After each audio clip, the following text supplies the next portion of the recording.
Mabilis ang videos mga boss. Yan tulog ng baby ko. Yun, shout out boss. Boss RC.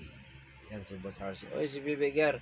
Tulog na si Bibiger. Dinali na yung mangga. Yan mga boss. Yan, good day. Magtitips lang tayo mga boss at mag-update tayo dun sa ating inaplayan na Lalamove truck. Yun, sa Lalamove truck mga boss, ito sa mga hindi pa to nakapag-apply or sa mga baguhan boss. Pinapadelete ng mga kasi gagawin kasing kung pag pumunta kayo sa mga move apps, gagawin kasing fleet, parang fleet application ng Lalamove. Anong meaning ng fleet? Ginagawa nila yon, pinapadelete ng mga Lalamove mo yan.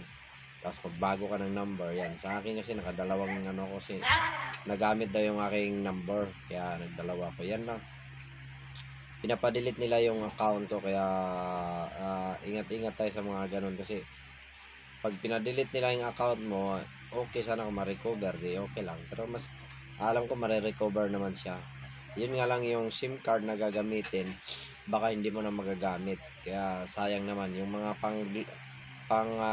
tawag nito pang GCash, huwag nyong gagamitin sa mga fleet application o kaya mga nag-hire ng mga kuno. Kasi may madala naman kasi paraan na kailangan na magpalit ng account. Pwede namang, kasi yung truck naman dala mo, hindi naman basta-basta malalaki yun. Dapat lang yun, yung ginawa doon, yung login lang ng ibang account doon sa driver. O kaya palit ng driver, kasi yung driver na mag-reliever sana ako doon sa driver, na kasi siya yung medyo may konti siyang karamdaman, hindi niya kaya mag-straight na, kaya palitan sana kami. Kaso ang nangyari, hindi makapasok yung aking account, kaya yun, useless yung application ko. Bumili ako ng bagong SIM card, wala rin kasi hindi makapasok yung account. Tapos basta may kwento ko na lang iba din na hindi rin naman kami nagkasundo kasi ayaw magpatawad ng may-ari doon sa boundary. Medyo mataas kasi yung boundary at napakababa ng rate ngayon nila Lalamove. Yan lang mga boss, sharing ko lang yan sa mga nag-a-apply to yan. Make sure na hindi talaga totally delete yung inyong account pag nag-apply kayo sa mga truck, kasi sayang naman kung sa MC, di ba, mag-delete account ka, di ba, panibagong ka na namang apply, di ba? Kaya mag-isipan natin mabuti kung lalo sa mga online, nakikita lang natin sa online, di ba? Apply tayo, yun pala yun ang proseso. Dapat lang, palit lang, login lang sana. Wag kayong pumayag na hanggat maaari, wag kayong pumayag na ipa-delete yung inyong account.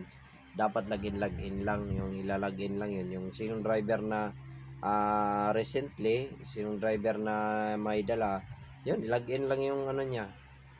Tapos kasi maraming katulad yan, buti sana kung natanggap tayo, nag-drive tayo, wala na. Sayang yung SIM card natin, 60 pesos. Nasayang yung load natin sa pag-apply, oras, lahat na. Kaya yan, sana may natutunan kayo, na share kayo.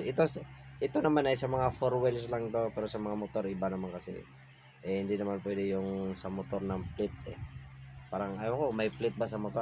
Mayroon din pala, kasi parang yun yung ibig sabihin yata ng plate, yung mga ako may-ari, marami akong sasakyan, iba-ibang driver, kaya yun ang gawan ko sila ng account. Pero hanggat maaari, make sure na makapasok tayo kung mag-delete tayo ng account, kasi mamaya mag-delete tayo ng account, di rin pala tayo makakapasok.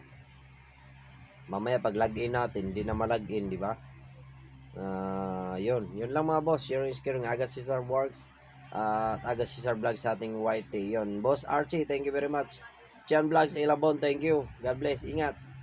Peace, yo. Aga Cesar Works, save money, save time, peace, yo.